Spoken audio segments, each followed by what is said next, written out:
All right. Good afternoon, everybody. My name is Jason Flame, and welcome to the Master Motivation Podcast today. It's Monday, June 6th, and I'm joined by a special guest today. Today, we have joining us Harry Hunsucker, and he's a native of Ohio who relocated to Kentucky as a child, has been raised there ever since. He's a professional mixed martial arts fighter, currently on the UFC roster, and is currently preparing for his next fight. Mr. Hunsucker is a fourth degree black belt in Tae Kwon Do, second degree black belt in Krav Maga, and a Brazilian Jiu-Jitsu brown belt. He's also the general manager at Elite Martial Arts and chief instructor of one of the Elite Martial Arts locations. Harry is also a husband and father of four awesome children. So thanks for being on the show. Glad to have you. Thank you. I appreciate you having me. It's an honor. Yeah. Now, listen. I know you got short time today. You got another appointment coming up. You got a fight coming up. You got all kinds of cool stuff. What I would love to just share with everybody is share your story. As I said prior to jumping online here, I followed you on social media, and I just love that underdog story of coming from a background that may not have ever had the opportunity to get into the UFC, and here you are getting ready for your third fight. So give us a little bit of history and background, and then let's talk a little bit about you fighting in the UFC.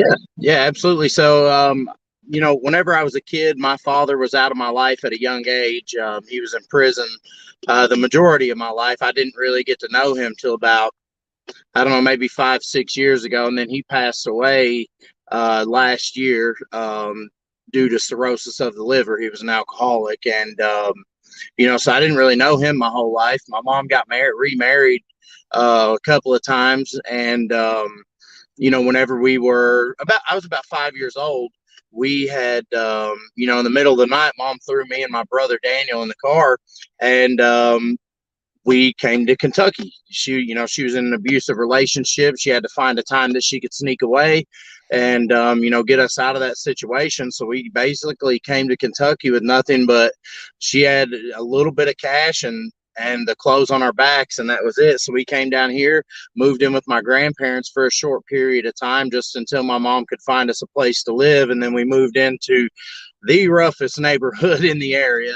We moved into this place called Ramsey's Trailer Park. It was definitely, tough tough little spot.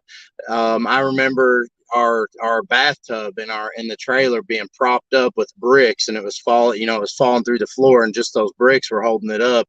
And I mean, just things of that nature. We just had it rough coming up. She was a single mom. Me and my brother were left at home all the time because she was working. My brother was old enough to watch me. So, obviously my brother started running the streets at a young age because we didn't have anybody watching us, and I was his coattail, because, he was in charge of watching me. He was responsible for me. So, I mean, we're probably 10 years old, and I'm, being carted around, with my brother, and, we're experimenting with drugs, drinking, lots of bad stuff. I mean, as young as I was, probably like 10, 11, 12 years old whenever we started doing all those things. And I mean, my brother continued down that path for a long time. Right now he's in, I think, his 5th month of recovery. So he's definitely turned over a new leaf, which is nice. Seeing him doing well for himself. But I mean, all we did our whole life, and all that was around us, was drugs and illegal activities. And I got involved with martial arts just by chance, really. And I fell in love with it. I did martial arts for about 2 weeks, and then I had my first MMA fight. I'd never even trained really before, except for like just a couple quick classes. And then I always thought I was tough. You know what I mean? I've been in a lot of fights. I'd been in a lot of trouble for fighting, so I knew that I could fight. And I went down and booked an MMA fight. And luckily, the big guy upstairs was looking out for me, and he willed it for me to win that fight. Because, if I would have never won that first fight, I would never be where I'm at right now. Yeah. Because if I would have lost that first fight, I mean, most fighters right before a fight are in the corner listening for coaching from their team, and I was like in the corner, like, God, if you just please let me get through this, I promise I'll never do it again. Mm-hmm. And so, I mean, I got lucky and won, and the rest is history. It's created a beautiful lifestyle for me and my family, and I've created a beautiful career out of mixed martial arts as well. Yeah. Well, that's, I mean, that's what I'm talking about, is just an amazing story coming from just such a, a struggling childhood, really. I mean, what was it like growing up without a father figure, or did you have someone else that filled that father figure role? I would say I had numerous different people that I looked to for that. One of my big things right off the bat is I started looking to music. I always liked. I mean, I was from right outside of Cleveland, Ohio, so I got introduced to rap music pretty early, and so like I started looking as some of my heroes were some of those rappers, and obviously those guys were not into the best activities outside of their careers. I mean, like I remember I was like 7 or 8 years old. I remember Tupac dying, and like it broke my heart, because like I started looking for some of my heroes in the line of music. And then, I encountered a few people, in the school system. That's where I really started to make changes. I had numerous of my teachers that I started to really look up to that made a positive impact on my life. And, those are the people that I just started looking up to. And I continued to run the streets and do bad stuff, through my whole high school career. And, I just always had those people in the back of my head, like telling me, hey, man, you could be better than this. I know the people you're hanging out with, you're better than that. You know what I mean? And Hmm. that makes a huge difference. I know sometimes, as children and young adults, we let that go in one ear and out the other, people telling us, that somebody's looking out for us. We let it go in one ear and out the other, and we don't pay any attention to it. But looking back on it now, like those were some of the most pivotal people in my life, because like at a time whenever I thought I was going to be just like everybody that I was hanging out with, those people were like, you're different, you're better, you can do something special with your life. Yeah, no, absolutely. And guys, everybody here watching, listen, we got short time today, only about 30 minutes. So if you have any questions that you want to ask Harry, please drop those in the comments. Or if something strikes you and you want to comment, please do as well. Was there a situation, or was there a time or an incident that just kind of really, the light bulb went on and you said, I've got to make a change. I've got to start doing things different. Was there one, or was there several different Um, experiences that really changed I you? I could tell you two instances that probably almost scared me straight. Um, the first one was the first time that I was busted with drugs. I was pulled over, and I had drugs on me, and the police officer I knew, like he had come into I used to work at a restaurant, so like I had personal experience with him, and like he's somebody I still talk to this day because of that, this one moment when he pulled me over, and he made me tear the drugs up and like stomp them into the ground, and he told me like what just having that charge on my record could do to me. Hmm. And so that was a pretty pivotal moment for me. And the second one was I got into an altercation with this kid at my school, and I seriously injured him. And I was looking at, I was 17 at the time, but due to the severity of the injury that the kid sustained, I was looking at being tried as an adult and looking at a second-degree assault charge, which is a pretty serious felony. And, luckily, the big guy upstairs was looking out for me again, and it didn't, the charges were knocked down because he was partially instigating the fight. I mean, there was Hmm. a lot of gray area around it. So like I would say those two instances right there, like whenever I got my first brushes with like big legal trouble, those things right there scared me to death because I never wanted to be an inmate. You know, Hmm. I mean, my numerous friends of mine, my brother, my father, everybody around me has done time in jail, and I've never seen the inside of a jail cell my whole life. And that was just I don't want my life to be like that, man. I don't want my kids now. You know what I mean? To Right. know that their father was a convict. And I mean, Well, I'm not trying to knock anybody that has been. I'm just saying that's something special for me because of where I came from. no, absolutely. And I'd love to talk about your family a little bit more in just a minute, because obviously that's changing your life, moving forward as well. But we've got a viewer, Mr. Kevin Kowalczyk out at Littleton, Colorado. He asks, what is one piece of advice you would give to your younger self? Save money. That'd be the big one. I mean, nobody really taught me how to handle money, mostly because my parents, my family, we never had any. We all lived paycheck to paycheck. Everybody I'd ever met in my life, up until, 8, 10 years ago had, lived paycheck to paycheck, and we were all struggling and scraping to get by. So, I mean, if I could give myself one piece of advice, it would be get a financial advisor and start saving money as soon as Hmm. I started making it. And when did you learn that? At what point in your life did Um, you really tell yourself this is what I need to do? you talking like financial planning Yeah. wise? Yeah, Hmm. I mean, once I met Master Schneider, do you know Will Schneider? Vaguely, yes. Okay, so I mean, when I met him when I was coming out of college, and I mean, he's taught me everything about business. I mean, I've been with him for 11 years this month actually, and he's taught me everything about business, about life, about taking care of your money, taking care of your finances, and how money's not everything, but next to water, it's the most important thing there is because it buys food and shelter, right? So you have to have it. It's not like money's a bad thing. It's a great thing if you use it correctly. Hmm. Yeah. Good. Well, thanks for sharing that. How did you get, you said you kind of got into martial arts by chance, had your first fight in just a couple weeks of training. How did you go from there to where you are now, fighting in the UFC? I took some losses.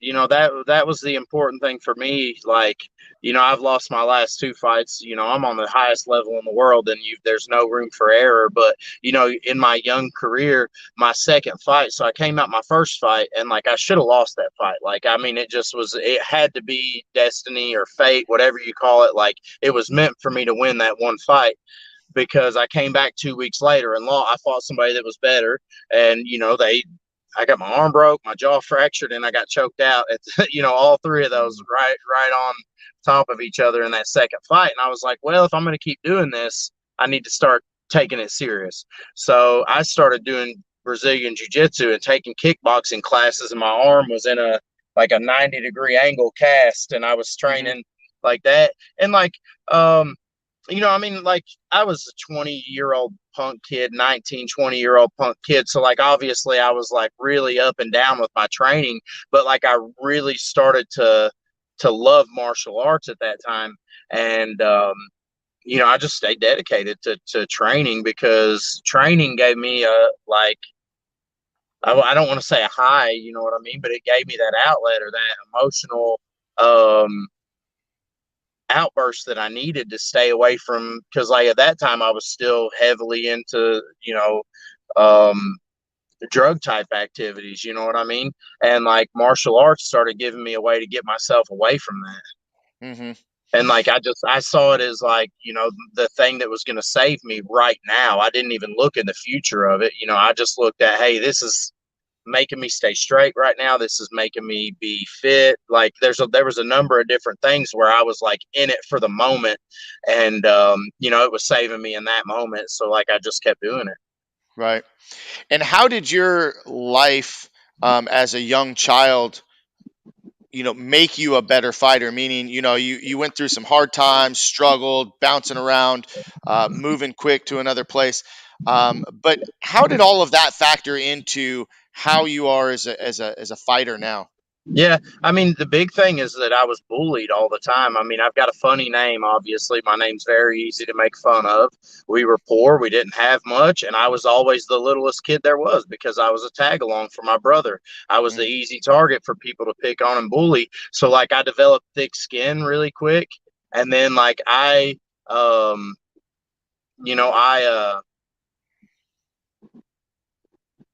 I don't know. I mean, I quit putting up with it, man. Like I just started fighting back. Like I mean, I've got like some cool stories of like back in my teenage years where like I would get into fights with grown men and like lay them out, dude. Like I got in a fight with this guy one time, and like everybody was afraid to fight him. And like I mean, like I was 15 and he was like 25, 26 years old, and like I laid him out in front of everybody. And like just things like that where like I was in a bad situation, but it was a confidence boost that I needed for me because I had been pushed around my whole life. You know what I mean? And like I learned that I didn't have to let the biggest, strongest dude on the block beat me up and push me down and keep me down. I learned that, I could stand up for myself and that nobody else was going to do it for me. Hmm. Yeah, definitely. Now, tell me about the fight and the climb to get. You're on the highest stage in mixed martial arts fighting in the UFC. Obviously, you didn't go straight there. What was it like, climbing and training and scratching and clawing to get into Sure. the UFC? I mean, really, it's really depressing and and draining, like, because you never know if you're going to get that break, you know what I mean? So Hmm. like, I mean, obviously after you win a fight you're up for a while, but then like those thoughts of like, man, why am I doing this, is this ever going to pay off, like, come into your head, you know what I mean? And it makes, it makes it tough to keep doing it day in and day out. But like, there was just a point, it was after my fourth pro fight, maybe fifth pro fight, where I was like, I'm gonna give it up, I'm gonna quit. And but I had this fight opportunity come up, and like, I was like, okay, this is the fight that I'm gonna go out on, because it was actually a guy who beat me in my amateur career, knocked me out. And I had the opportunity to come up to fight him again. And I was like, I'm going to take this fight as serious as I've ever taken it. I'm going to make all the right decisions. And, once I win this fight, I'm out. And, I went out there. I took it serious. I did everything right. I did all the training. I trained harder than I had ever trained before. My confidence was on another level. And I mean, I went out there and I just put a master class on this guy. And like, he couldn't do anything with me. And he was somebody that like beat me up pretty bad before. And like, now he couldn't, even, he shouldn't have even been in there with me. It was that bad. And, at the end of that fight, I had planned on retiring in the cage, and the promoter at the fights, who's a good friend of mine now, we've stayed close for years. He was like, "Listen, man, I'm not letting you retire tonight." He's like, "We got an event next week." He's like, "You can come retire at that one if you want." But he's like, "Tonight, I need you to just take this win and think about it for a week." And Hmm. I thought about it for a week, and I talked to my wife about it, and I just decided, hey, I'm going to make a run at it. And I won like five more fights in a row, and then I'm in the UFC. Wow, wow. Yeah. So, was there a time where you ever set your eyes on it? Was there a particular time you remember saying, like, I'm feeling confident, I'm feeling good, I'm feeling like I'm ready. My eyes are set on getting to the UFC. Um, I mean, I've been saying it for years, man. Even when I was just like I mean, amateur punk. You know what I mean? Like, after I won that first belt, I was like, oh, I'm gonna be in the UFC soon. You know what I mean? But like, after that fight that I just told you about, like, I was like, I'm going. You know what I Mhm. mean? Like, my tone as for it changed. I quit saying it outwardly to tell people and just brag, you know what I mean? And it became an internal thing where I have to do this to make me happy and to live my dream, because a lot of my fighting career I was trying to show off for other people, you know what I mean? Everybody's like, I'm one of the bigger fighters in our area down here. And it's just like a lot of, I'm not going to say I was trying to show off, but like, people just have expectations of you whenever Mhm. you're that guy, you know what I mean? And I just, I listened to what other people were saying instead of listening to what I wanted. And whenever I started listening to what I wanted, big things started happening for me. Mhm. Now let's talk a little bit about your training regimen and when you're getting ready for a fight. A lot of people won't even comprehend or understand the amount of hours and time, discipline, and effort that it takes to get ready for a fight. Talk a little bit about that. Talk a little bit about your coaching staff and your team as well. Yeah, yeah. So, I mean, I started adding long distance running um, to my training routine. I started adding CrossFit to my routine, which has made me a totally different athlete. I'm making the cut to 205 now. This will be my first fight at 205. Um, I met my instructor, Michael Seals. He's my MMA coach and my jiu-jitsu instructor. I met him like 7 or 8 years ago, and encountering him was a true blessing for me, mixed martial arts wise, because he's a genius, man, and like, he's a scientist when it comes to grappling and fighting. And so, I train my physical training in the morning, martial excuse me, martial arts training immediately afterwards most days. So like I'll go run 5 miles and then I'll go do martial arts training. I'll go do CrossFit and then I'll go to jujitsu class. And then at night I work on skill development as well. So I'm putting probably 3-4 hours in a day of training most days. And now I focus more on the quality of my training because like, these guys that are living in the gym, they're putting themselves in like a dangerous territory when it comes to injuries just because they train so much. And one of the things that I picked up here recently is it's not about the amount of hours you're putting into training. It's about the quality of the training whenever you enter in the gym and like what it's focused on. And whenever I went to the UFC Performance Institute for the first time, I was talking to their coaching staff there because they have a coaching staff that helps you lay out your training programs and tell you tells you what to keep doing. And they were like, you're honestly one of the few people that we've not changed anything with because you're doing everything right. She said, I mean, there was some diet tweaks I had to make because I'd never cut the 205 before. But like, I mean, I was already doing everything that I needed to be doing. There were some small tweaks like, my right side's not as strong as my left side because I'm left-handed. So like I favor my left side dominance. So like there's some things that we've done to build my strength up so it's the same on both sides. But like outside of that, I mean, my training regiment, they kept the same. Nice. Yeah. Now when you're talking 3-4 hours a day of training, that's when you're preparing for a fight, or that's your everyday? I mean, I train at least 2 hours a day, every day, Monday through Friday, whether I'm in camp or not, because, in the morning I go work out because it gets those endorphins going for the day. It keeps me on track with myself because as soon as I start letting that slack, then my diet slacks, then my business life slacks, then my everything it's a domino effect, right? Like if you Mm-hmm. start slipping on one thing, so like I make sure I work out every morning, every day. And like whenever I'm not in fight camp, it may not be a CrossFit workout, it may be me going to the gym and doing a bodybuilding session, you know what I mean? Mm-hmm. But I'm doing some kind of workout every day. And then at night, I mean, at least 3-4 nights a week, I'm teaching and rolling with my students. You know what I mean? So like, there's a lot of that it's just built into my life now. And now I just like add like the couple of splashes of things that I need for fight camp now, and then go into cross train with other people, of course. Mm-hmm. Mm-hmm. Yeah. Listen, guys, we got about 5 minutes left. I want to make sure anybody that has any questions, we got several of you watching right now. Please drop those questions before we wrap up today. But you're talking a lot about your training time and your teaching time, and you got your family time.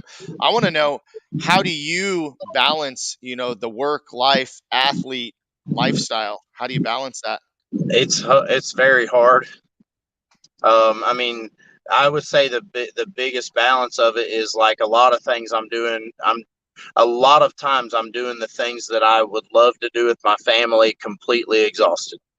So like just forcing myself to because I mean with the workouts, with the business, stuff that we do, it's very physically and mentally draining. So like, some nights when I come home, I don't want to hang out with my family. I just want to go, I want to go lay down, pass out, and go to sleep.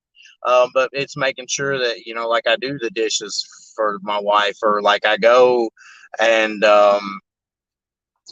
like hang out with my kids for a few minutes, or like making sure that I spend that time intentionally. Mm-hmm. Yeah. No, that's great. Talk Yeah. talk about how becoming a father and a husband has changed you as a man. Um, I think that it's made me a lot softer. Like Mhm. just like watching You my must kids. have girls. Yeah, I've got one boy and 3 girls. Yeah, and See, like there you go. yeah, and it really just it's makes you very emotional all the time. Like every time they do something neat, it's like you know what I mean.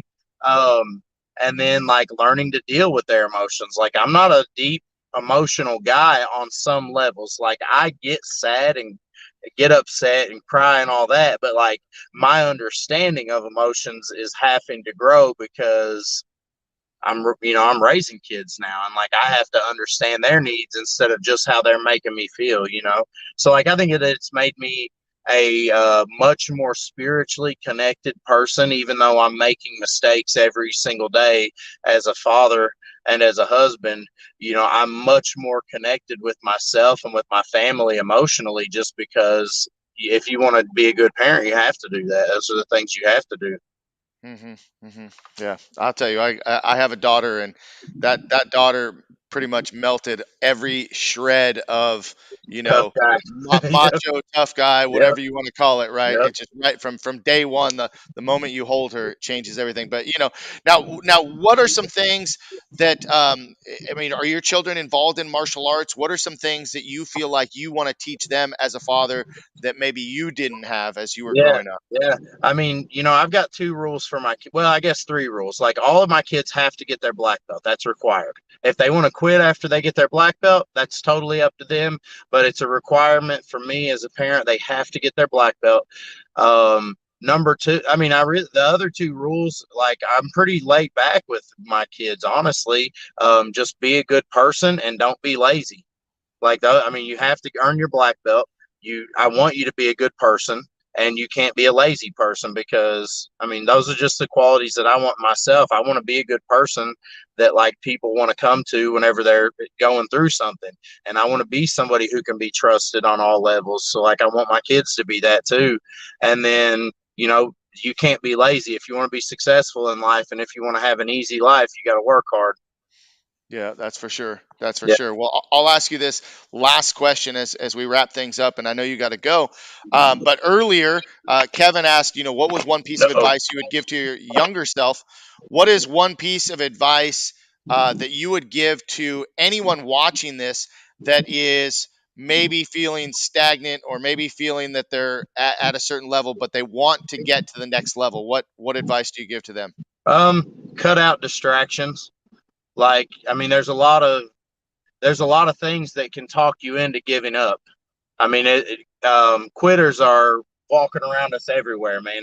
Like, the people who are actually winning in life don't don't listen to those people. You know what I mean? Mhm. Because they're just noise in the background. Once you cut those people out, you will start having massive success, because the more you listen to those people, the more you start to adopt those thoughts. I mean, I was a person myself that, like, I never thought I could manage a business. I never thought I could be a pro fighter. I never thought I would be a good father. I never thought I would graduate college. I never thought that I would be inducted into an honor society by a university. I never thought I'd be a keynote speaker at my university. I never thought I would do all of these crazy things that I've done.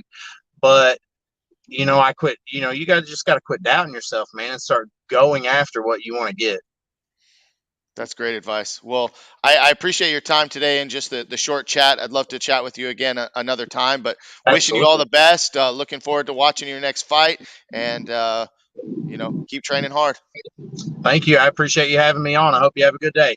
All right, have a good one. All right, guys, that's it for today with Mr. Harry Hunsucker. Have a great week, and we'll see you guys all next Monday with our next guest. Take care.